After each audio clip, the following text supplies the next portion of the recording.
लोकसभा सार्वत्रिक निवडणुका 2024 या निवडणुकीच्या निमित्तानं या ठिकाणी जी प्रचार सभा आयोजित केली, या प्रचार सभेला उपस्थित असलेले आणि कैलासवासी विलासरावजी देशमुख साहेबांना सावलीप्रमाणे साथ देणारे माजी मंत्री सन्माननीय दिलीपरावजी देशमुख साहेब, या ठिकाणी मंचावर ज्यांचं आपण आत्ताच मार्गदर्शन ऐकलं असे औसा विधानसभा मतदारसंघाचे माजी आमदार सन्माननीय दिनकररावजी माने साहेब, या ठिकाणी मंचावर उपस्थित असलेले काँग्रेस आय पक्षाचे जिल्हाध्यक्ष श्री शल्यजी उडगे साहेब, त्याचबरोबर राष्ट्रवादी काँग्रेस शरद पवार पक्षाचे जिल्हाध्यक्ष शेटे साहेब, त्याचबरोबर भरतभाऊ सूर्यवंशी, संतोषजी सोमवंशी साहेब, सहसंपर्क प्रमुख शिवसेना आदरणीय जयश्रीताई उडगे, सौ राजेंद्रजी मोरे शेतकरी संघटना संपर्क प्रमुख, सन्माननीय स्वयंप्रभा पाटील माजी जिल्हा परिषद सदस्य, माननीय नारायणआबा लोखंडे, बजरंगदादा जाधव, संतोषजी सूर्यवंशी, दिलीपजी चावळे, रेखाताई पुजारी, रामदासजी चव्हाण, पूजाताई सगर, सुनीता भोसले, श्रीपतराव काकडे साहेब,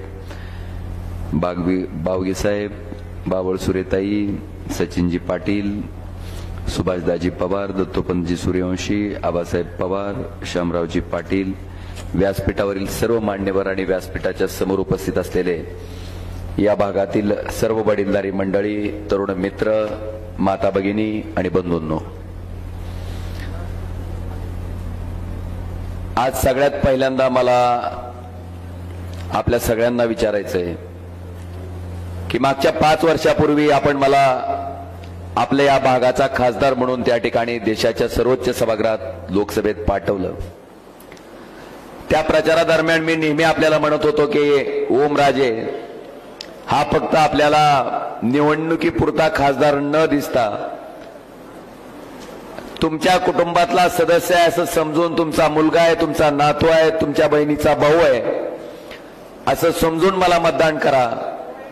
मला वाटतंय 5 वर्ष ते नातं अखंडपणे जपायचं काम, आणि फक्त मत मागत असतानाच नातं नाही तर काम करत असताना सुद्धा ते नातं अतिशय चांगल्या पद्धतीनं त्या ठिकाणी मी सांभाळलंय.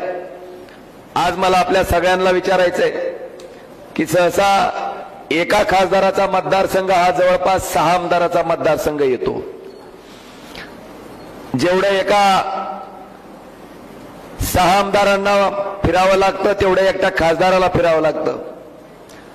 जेवढे फोन, जेवढा संपर्क 6 आमदारांना ठेवावा लागतो तेवढा एकटा खासदाराला संपर्क आणि फोनचा संपर्क ठेवावा लागतो. पण मला वाटतंय माझ्या पूर्वीचे जे कोणी खासदार झाले असतील साहेब, 6 महिने झालं की पेपरला बातम्या चालू व्हायच्या की खासदार दाखवा आणि 500 मिळवा.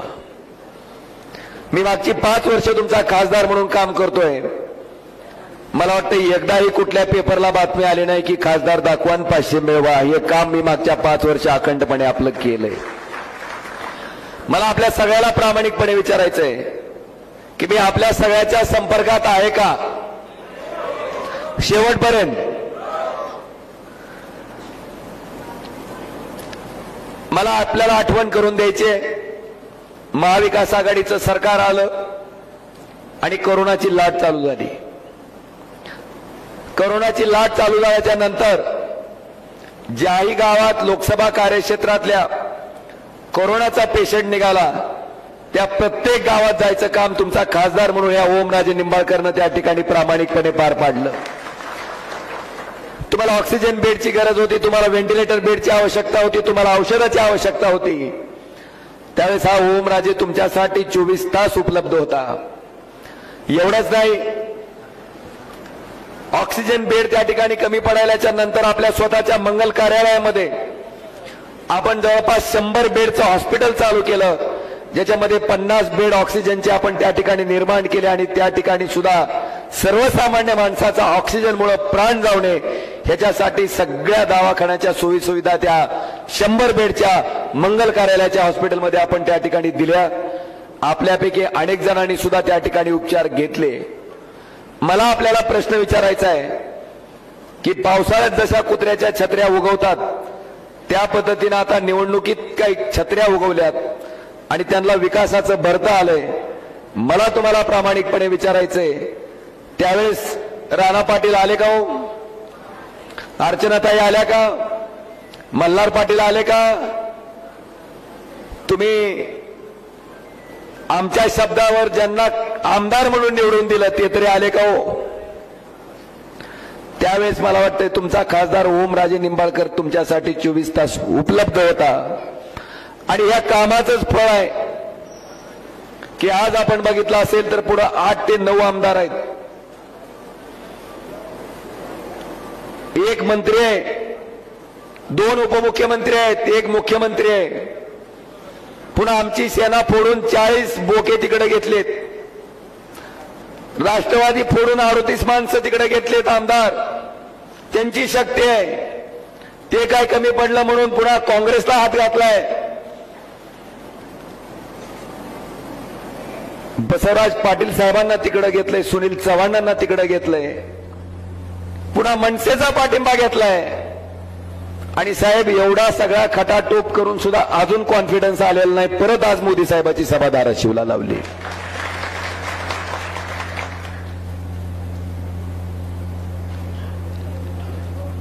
हे कशाचं द्योतक आहे?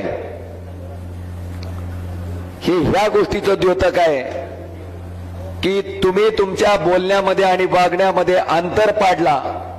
तुम्ही जी वचनं दिली त्या सगळ्या वचनाचं सत्यानाश केला आणि म्हणून ही सामान्य जनता आता आपल्या सोबत नाही. सामान्य जनता पेटून उठले आणि येणाऱ्या 7 तारखेला तुम्हाला धडा दाखवल्याशिवाय आणि शिकवल्याशिवाय स्वस्थ बसणार नाही. हे वचन ह्या जनतेनं घेतलंय. मला आपल्या सगळ्याला सांगायचंय की साहेब आमच्याकडं धाराशिवला पद्मसिंह पाटलांचं घराणं एका बाजूला आहे, जे 40 वर्ष या जिल्ह्याचं, धाराशिव जिल्ह्याचं ज्यांनी मंत्री म्हणून नेतृत्व केलं. त्याच्यानंतर पुढची 5 वर्ष पद्मसिंह पाटलांचे चिरंजीव राणा पाटील. मला वाटतं वर्गात सुद्धा मास्तरनं कवा ह्यांना मॉनिटर केलं नसेल, पण शरद पवार साहेबांनी आमदार नसताना डायरेक्ट महाराष्ट्राच्या मंत्रिमंडळात मंत्री केलं. अशी 45 वर्ष त्यांची मंत्रिपदाची असताना सुद्धा आमच्या धाराशिव जिल्ह्याची काय प्रगती झाली तर ह्यांची कर्तबगाडी एवढीच साहेब की मागासलेल्या दरिद्री जिल्ह्याच्या यादीत केंद्र सरकारनं जेव्हा ती यादी जाहीर केली तेव्हा आमचा धाराशिव जिल्हा देशात क्रमांक 3चा मागासलेला जिल्हा म्हणून त्या ठिकाणी त्या यादीत आला. मला वाटतं हीच त्या मंत्रिपदाची कमाई. आणि सगळ्यात महत्वाचं मला आठवण करून द्यायची आहे की लातूर हा 1983 पर्यंत आमच्या जिल्ह्यातला एक तालुका होता. माहिती आहे का नाही? 83ला लातूरची जिल्हा निर्मिती झाली. आणि आज आपल्याला मला प्रामाणिकपणे विचारायचंय की धाराशिव मध्ये आणि लातूर मध्ये बघितल्यावर काय फरक दिसतंय का? काय दिसतंय? धाराशिव पुढे गेलेलं आणि लातूर मागे राहिलेलं दिसतंय का? लातूरला आज साहेब महानगरपालिका झाली आहे आणि धाराशिवची आमची अजून नगरपालिकाच आहे. लातूरची आडत बघा, तिथं किती मोठ्या प्रमाणात व्यापार होतोय ते बघा. आणि धाराशिवला मात्र आमच्या आडतीत कुत्रीन मांजरच फिरतेत. तुम्ही लातूरची MIDC बघा आणि आमच्याकडं धाराशिवची MIDC बघा. आणि मला वाटतं हे बघितल्याच्या नंतर लातूरच्या विकासाचं श्रेय जर कुणाला द्यायचं असेल तर स्वर्गीय मुख्यमंत्री सन्माननीय विलासरावजी देशमुख साहेबांना त्या ठिकाणी द्यावं लागेल. एक नेतृत्व ज्यांच्याकडे विकासाची दिशा असते ते नेतृत्व एखाद्या जिल्ह्याचं तालुका असलेला जिल्हा झाल्याच्या नंतर त्याचा विकास कशा पद्धतीने घडतो आणि दुसऱ्या बाजूला आमच्या धाराशिव जिल्ह्याचं नेतृत्व आहे की ज्यांनी कायमस्वरूपी लोक दारिद्र्यात कशी राहतील आणि लोक दारिद्र्यात राहिल्याच्या नंतर त्यांच्या खिशात पैसे कसे येणार नाहीत आणि लोक दारिद्र्यात राहिल्यामुळे निवडणुका लागल्याच्या नंतर आपल्या जवळचे 500,000 रुपये देऊन त्या लोकांना परत कशा पद्धतीने मतदान घेता येईल हा वाईट दृष्टिकोन ठेवून धाराशिव जिल्ह्यातलं राजकारण केलं गेलं. मला आपल्या सगळ्यांना प्रामाणिकपणे विचारायचंय, नेमकं आपल्याला धाराशिव जिल्ह्याची अवस्था बघून तरी त्यांना मत टाकायचं मन होईल का, हा विचार इथल्या सामान्य जनतेनं त्या ठिकाणी करणं गरजेचं आहे. आज भारतीय जनता पार्टी घराणेशाहीबद्दल बोललं जात आहे. त्याच्यापूर्वी मला सांगायचंय, 40-45 वर्ष मंत्रिपद दिलेलं असताना सुद्धा एका रात्रीत राणा पाटील, डॉक्टर पाटील भारतीय जनता पार्टीत प्रवेश केला आणि काय कारण सांगितलं? विकास. पवार साहेबांबरोबर गद्दारी करून भाजपमध्ये गेले. कारण काय सांगितलं? आता मग विकास कमळाबाईला जमला नाही काय 5 वर्षात, आता त्यांना सोडलंय आणि त्यांच्याच मंडळी परत कोणत्या पार्टीत आल्यात? चोरलेल्या घड्याळ पार्टी. आणि परत तिकडून इकडे येण्याचं कारण काय? विकास. हा जो काही विकास आहे ना जिल्ह्याचा, तो विकास आणि मकरंद अनासपुरेचा एक शिन्मा आहे बघा. हा, अशीच निवडणूक लागलेली असते आमदारकीची. ते देवाला जाऊन पाया पडते आणि म्हणते, देवा देवा मला आमदार कर, तुला सोन्याची टोपी घालतो. तुम्ही जसे प्रसन्न झाले तसं त्यांना आमदार केलं. देव बी प्रसन्न झाला, आमदार झाले. आणि आमदार झाल्यावर देव वाट बघत होता की नेमकं कोणत्या सोनाराकडून सोन्याचा टोप येतोय की. हे प्रचंड हुशार माणसं राणा पाटलासारखी गावात जाते, सोन्या नावाचं पोरग हुडकते, त्याला टोपी घालते, त्याचीच काढते, देवाला घालते, म्हणते झाली तुला सोन्याची टोपी, झाला निवस पूर्ण तुमचा. मला वाटतंय मकरंद अनासपुरीची सोन्याची टोपी आणि डॉक्टर पद्मसिंह पाटील कुटुंबाचा जिल्ह्याचा विकास ह्याच्यात तीळ मात्र फरक नाही, हे मला तुम्हाला आवर्जून या ठिकाणी या सभेच्या निमित्तानं सांगायचंय. आज ह्या ठिकाणी आपण बघत असू 45 वर्ष मंत्रिपद दिल्याच्या नंतर सुद्धा पवार साहेबांबरोबर गद्दारी करायला यांना एक दिवसही लागला नाही. दुसऱ्या बाजूला ओमराजे आहे, ज्यांना उद्धवजी ठाकरे साहेबांनी एकदा आमदार आणि एकदा खासदार केलं. आमचा पक्ष फुटत असताना, आमच्या पक्षाची सत्ता जात असताना, आमच्या पक्षाचं नाव जात असताना, त्या ठिकाणी पलीकडे गेल्यावर 50 खोके भेटत असताना त्याच्यावर लात मारून आम्ही प्रामाणिकपणे उद्धवजी ठाकरे साहेबांबरोबर प्रामाणिक राहिलो. जी माणसं तुमच्याशी प्रामाणिक नाहीत, पक्ष प्रमुखाशी प्रामाणिक नाहीत, पक्षाशी प्रामाणिक नाहीत, मला वाटतंय ते आपलं भलं करतील का, हा साधा सवाल आता सामान्य माणसानं आपल्या स्वतःच्या मनाला विचारणं गरजेचं आहे. साहेब, मी प्रामाणिकपणे सांगतो की मी संपर्कात आहे, ते माझ्या विरोधातलेच उमेदवार रोज प्रचार करायला लागले आणि ती एकच गोष्ट म्हणतात की एखाद्या साधारण शेतकऱ्याचं तेही का होतंय, माझा फोन नंबर तहसीलच्या बाहेर आहे, हाय का नाही? माझा पंचायत समितीच्या बाहेर आहे, माझा फोन नंबर दवाखान्याच्या बाहेर आहे, माझा फोन नंबर एमएसएमईच्या ऑफिसच्या बाहेर आहे, माझा फोन नंबर राष्ट्रीयकृत जेवढ्या बँका आहेत तेवढ्या प्रत्येक बँकेच्या शाखेच्या बाहेर आहे. आणि बांधवानो, लागणार आहे का फोन? लागणार आहे का? कसा आहे? सहसा असे दिलेले नंबर लागत नसतील, पण लागणार आहे. आणि नाही लागला तरी परत माघारी विचारणार आहे. ह्याच्या माध्यमातून एखाद्या शेतकऱ्याचा डीपीचा अडचण आली, त्याचा डीपी आपण बदलून दिला तर पुढच्या लोकांच्या मते हे चिल्लर काम आहे. एखाद्या शेतकऱ्याचं पीक कर्जाची फाईल मॅनेजरनं अडवून ठेवली, आपण ती जर काढून दिली तर पुढच्या लोकांच्या मते चिल्लर काम आहे. माझी एक भगिनी एसटी मधनं प्रवास करत असताना अपंग असलेली ती भगिनी, तिला जागा मिळत नाही, त्यावेळेस त्या बिचारीला माझी आठवण झाली. शेवटी अडचणाच्या काळात त्या माझ्या बहिणीनं, त्या माझ्या अपंग भगिनीनं माझी आठवण करावी. मला वाटतंय हे वातावरण मी या लोकसभा मतदारसंघामध्ये मागच्या 5 वर्षाच्या कालखंडामध्ये तयार केलंय, विश्वास तयार केलाय की खासदार जरी असला तरी ही अडचण सुद्धा माझा खासदार माझी सोडवेल. पण स्त्री शक्तीचा जागर करणाऱ्या मंडळींना हे सुद्धा काम क्षुल्लक काम वाटतंय, चिल्लर काम वाटतंय। एखाद्या मुलाचं एज्युकेशन लोन जे की मॅनेजर करून देत नाही ते जर आपण करून दिलं ते सुद्धा चिल्लर काम आहे। एखादा नवीन डीपी आवश्यक असताना तो बनवून दिला डीपीडीसीच्या माध्यमातून, हे सुद्धा क्षुल्लक काम आहे।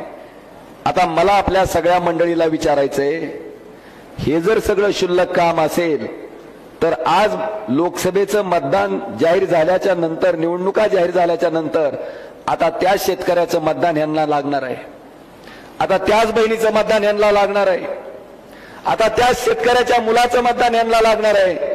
जर ह्या कामाला ते क्षुल्लक काम म्हणत असतील, ज्यांचं काम केलंय त्यांना क्षुल्लक म्हणत असतील, तर आपल्या सगळ्या चिल्लर लोकांना माझं आव्हान आहे माझ्या सहित की उद्याच्या येणाऱ्या 7 तारखेला ह्या चिल्लर कामाचा बंदा हाबाडा त्यांना निवडणुकीच्या माध्यमातून दाखवा।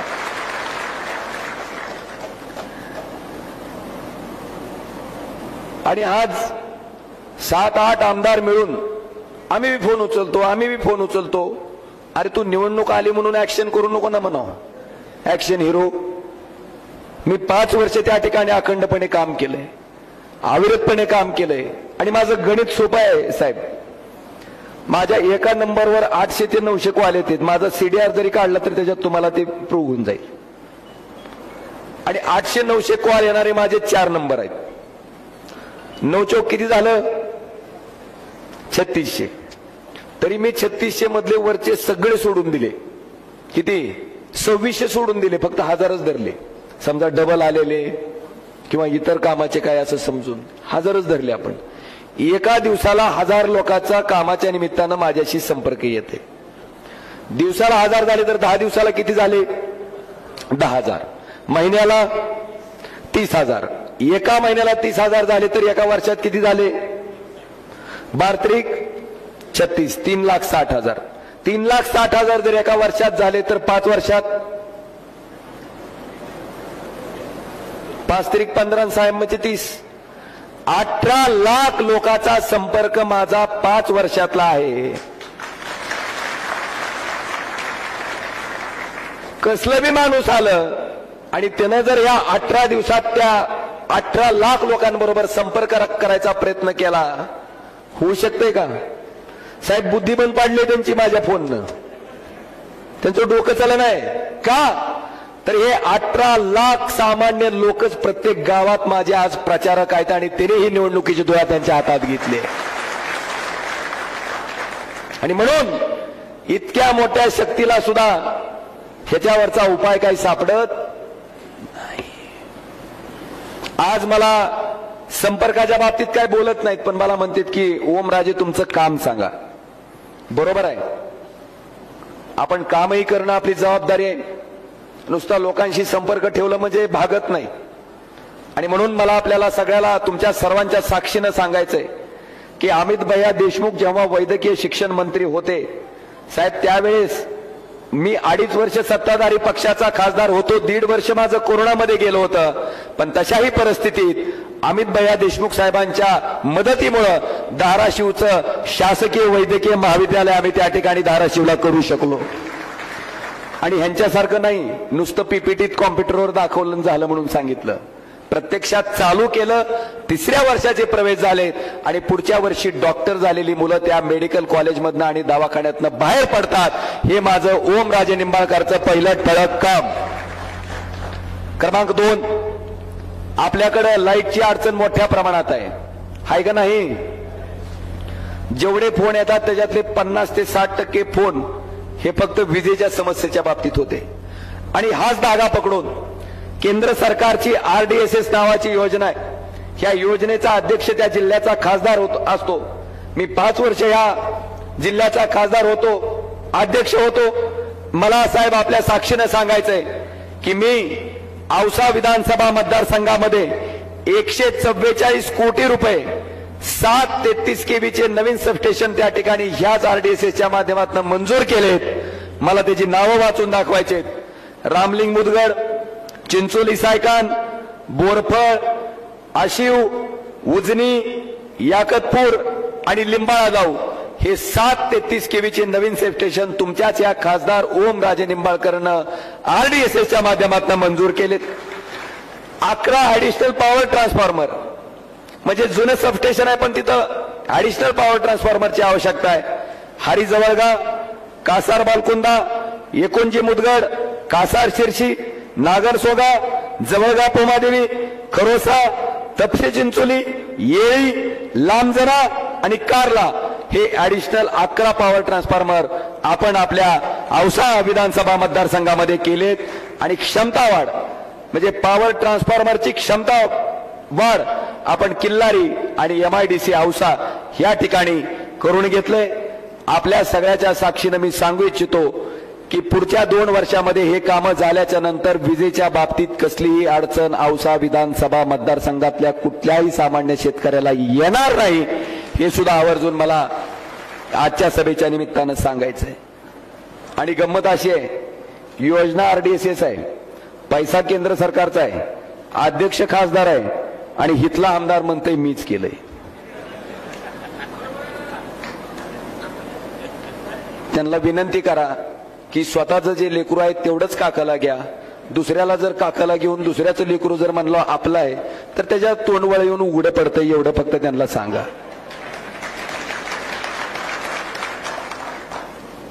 काही बोलायला चालू आहे, वाटेल ते बोलायला चालू आहे. शेवटी तोंड आहे, परमेश्वरानं दिलंय, प्रचार करायचा आहे, पण जे योग्य असेल ते बोला. माझा खासदार निधी शिल्लक राहिला म्हणून आरोप करतात. माझं त्यांना जाहीर आव्हान आहे की लातूर कलेक्टर, धाराशिव कलेक्टर आणि सोलापूर कलेक्टर तिन्ही कलेक्टरला तुम्ही पत्र द्या आणि 1 पैसा जरी माझा खासदार निधी शिल्लक असेल तर हितच तुम्हाला पाठिंबा देऊन मी माघारी जाईन म्हणून निवडणूक लढणार नाही. काही बोलायला चालू आहे. आता प्रधानमंत्री ग्राम सडक योजना कुणाची योजना आहे? केंद्राची. आता ह्या योजनेतनं खासदार त्या ठिकाणी शिफारशी करतो, खासदार त्या ठिकाणी रस्ते मंजूर करतो. ह्याच्यातनं मी जवळपास 114 कोटी रुपयाचे रस्ते आपल्या औसा विधानसभा मतदारसंघामध्ये मंजूर करून घेतले. आणि साहेब, नारळ फोडायला मात्र अभिमन्यूजी पवार.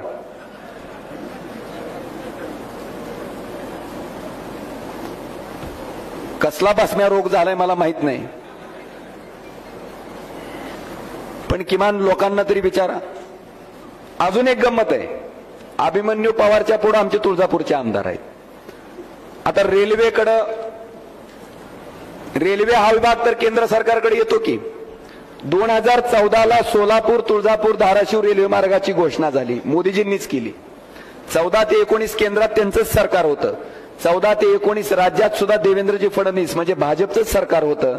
असं असताना 14 ते 19 1 गुंठा जमिनीचंही अधिग्रहण ह्या रेल्वे मार्गाच्या दृष्टीनं झालं नाही.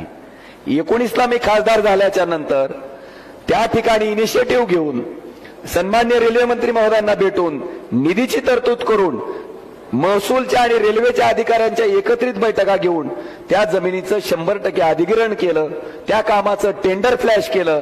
आणि हे सगळं झाल्याच्या नंतर आमच्या इथले पण अभिमन्यू पवारजी राशीचे जे आमदार आहेत त्यांच्याच राशीचे असलेले राणा पाटील आले आणि म्हणले ते पण आपणच केलंय. आता मला तुम्हाला विचारायचंय, राज्यानं एखादा रेल्वेचा मंत्री तयार केलाय का खाली महाराष्ट्रात?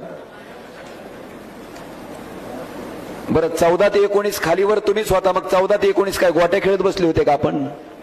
मला वाटतं ह्या पद्धतीचा प्रश्न आहे. मी ते काम केलंय आणि जे मी केलंय तेच मी केलंय म्हणून सांगतो. आता मी CMGSYचं काम घेतलं नाही साहेब, ह्याच्यात मलाही म्हणता आलं असतं.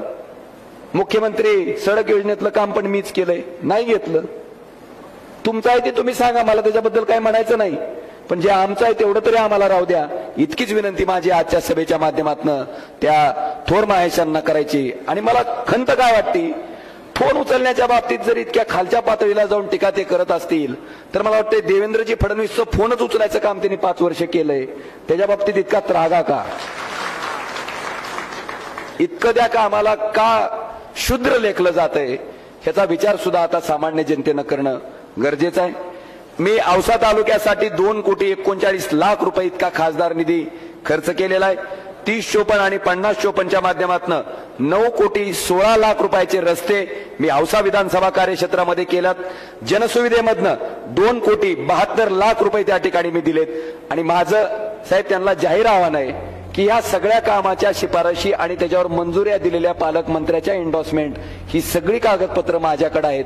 एक जरी काम माझ्या शिफारशीमध्ये जर तिथं नसेल आणि ते जर मी दाखवलं असेल तर हितूनच महागारी. जे आपलं आहे तेच आपल्याला आपलं आहे म्हणायची सवय. दुसऱ्याचं आपलं मी कधी म्हणायच्या भानगडीत पडत नाही. मला आपल्या सगळ्यांना सांगायचंय, दिव्यांग बांधवांना मोफत साहित्य वाटपाची योजना 1976 पासून चालू आहे. आलिमको नावाची संस्था आहे केंद्र सरकारची आणि सामाजिक न्याय विभाग. 76 पासून ही योजना चालू असताना आपल्या धाराशिव लोकसभा कार्यक्षेत्रामध्ये आजपर्यंतच्या एकाही खासदारानं ही योजना राबवली नाही. मी पहिला आहे की ज्याने ही योजना राबवली. आणि आमच्या अपंग बांधवाचं, ज्याला कानाची मशीन आवश्यक असेल, कृत्रिम पाय आवश्यक असेल, कृत्रिम हात आवश्यक असेल, 3 चाकी साधी सायकल असेल, 3 चाकी इलेक्ट्रिक सायकल असेल, तुमचा स्मार्टफोन असेल, स्मार्ट स्टिक असेल, त्याचबरोबर त्या ठिकाणी आवश्यक असणारं जे ब्रेल लिपीतलं साहित्य आहे ते असेल, हे जवळपास 4 कोटी 61 लाख रुपयाचं साहित्य माझ्या अपंग बांधवाला त्याचा 1 पैसाही खर्च न करता मी वाटप केलंय. हे सुद्धा मला आवर्जून सांगायचंय. मग कामाच्या बाबतीत काय माझी शंका आहे का बाबा कुणाला? का तुम्हालाही असंच वाटतंय 5 वर्ष फोन उचलण्यातच गेले म्हणून? पण तेही महत्वाचे होते, कामही महत्वाचं होतं, तेही केलंय, हेही केलंय. एवढंच नाही, आज शंकरराव गडाख साहेब ज्या वेळेस मृद आणि जलसंधारण मंत्री होते त्यावेळेस सुद्धा आपल्या औसा विधानसभा मतदारसंघातले जे बंधारे आहेत ते जवळपास 12 कोटी रुपयाची कामं आपण त्या ठिकाणी मंजूर केलेत. पण दुर्दैव असं आहे साहेब की काम पूर्ण झाल्याच्या नंतर नारळ फोड्या कार्यक्रम मात्र परत हे अभिमन्यूजी पवार त्या ठिकाणी जाऊन करतायत. आता मी का करत नाही त्याचं मागचं एक कारण आहे. मला आपल्या सगळ्याला विचारायचंय की या सगळ्या निधीचं जर आपण एकत्रीकरण केलं तर 400-500 कोटी आणि आमच्या मेडिकल कॉलेजचं 1000-1200 कोटी हे पण होत आहेत. पण हे 1200 कोटी काय मी माझी गोर्धनवाडीची जमीन विकून तुम्हाला दिले का हो? गोर्धनवाडीची जमीन विकून दिले का? अभिमन्यू पवार साहेब आता काही निधी दिला म्हणून सांगतात, ती काय त्यांची वडिलोपार्जित प्रॉपर्टी विकून दिले का? पैसे कोणाचे आहेत? कारण आपण टॅक्सच्या रूपानं सरकारला पैसे भरतो. आताच माने साहेबांनी जीएसटी कशा कशावर याचा उल्लेख केला. मग तुमच्या माध्यमातून, जीएसटीच्या माध्यमातून, इन्कम टॅक्सच्या माध्यमातून जमा केलेला पैसा तुमच्यासाठी आम्ही खर्च केला तर उपकाराची भावना पाहिजे का कर्तव्याची?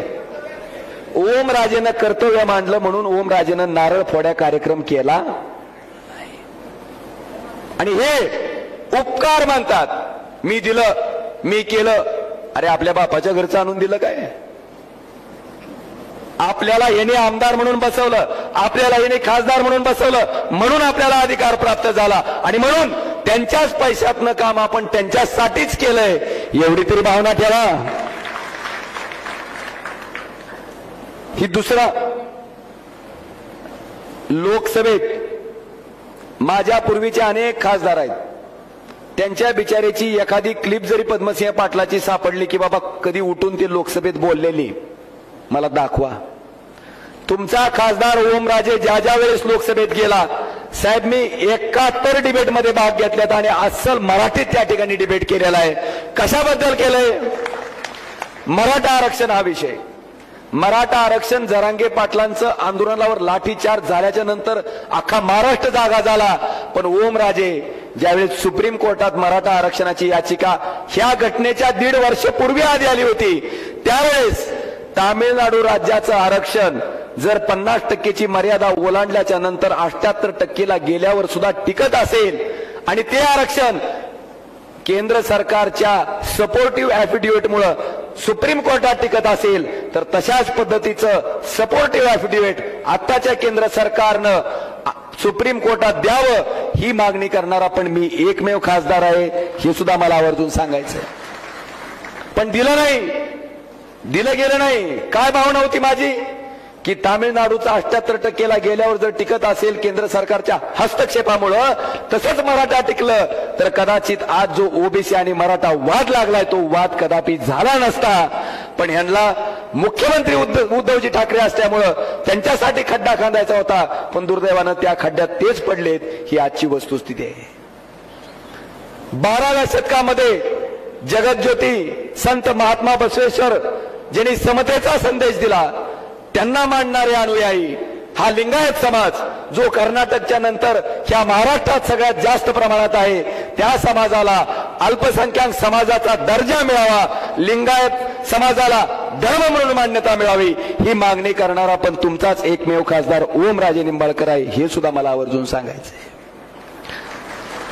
धनगर आरक्षण असेल, मुस्लिम आरक्षण असेल, हे पण विषय मी लोकसभेत मांडलेत. शेतकऱ्यांच्या जखमेवर मीठ चोळायचं काम जेव्हा केंद्र सरकारनं केलं त्यावेळी साहेब बाकीच्या लोकांचं भाषण मी ऐकत होतो. भाजपचा मंत्री असू द्या, सहयोगी पक्षाचा खासदार असू द्या, भाजपचा खासदार असू द्या, एका सुरात अशी सुरुवात, हमारे देश के यशस्वी प्रधानमंत्री नरेंद्र मोदी जी के नेतृत्व में हमारा देश जो तरक्की कर रहा है, इस तरक्की के अवसर को प्राप्त करने के लिए, अरे इकडं 11,000चं सोयाबीन 4,000 आलंय रे, नीटनेटकं झालंय. आलं का नाही? उत्पन्न दुप्पट झालं का आपलं? 22 पर्यंतची डेडलाईन होती, 11,000चं 4,000ला आलं. कशामुळे आलं? सोया पेंड आयात केली, डीओसी आयात केली, आणि एका क्विंटलला 6,000 रुपयाचं नुकसान आपल्याला त्या ठिकाणी भोगावं लागतंय. एका एकरात किती निघतंय सोयाबीन? 5. एका क्विंटलला 6,000, 5 क्विंटलला 30,000, एकरात 30,000, 5 एकरात 5 त्रिक 15, 1.5 लाख रुपयाचं नुकसान शेतकऱ्याचं झालंय. 1.5 लाख रुपयाचा तोटा शेतकऱ्याला झालाय. आणि शेतकरी पारावर बसून चर्चा करतय की 4 महिन्याचं मोदीचं 2,000 तुझं आलं का? बांधवानो, 2,000 रुपये 4 महिन्याचे जास्त आहेत का 4 महिन्याच्या पिकाचे 1.5 लाख रुपये झालेलं नुकसान जास्त आहे? मला वाटतंय ह्याच्या बाबतीत सुद्धा आता आपण विचार करणं गरजेचं आहे. जर 1.5 लाख रुपये 2,000पेक्षा जास्त असतील तर निश्चित मला वाटतंय ह्याचा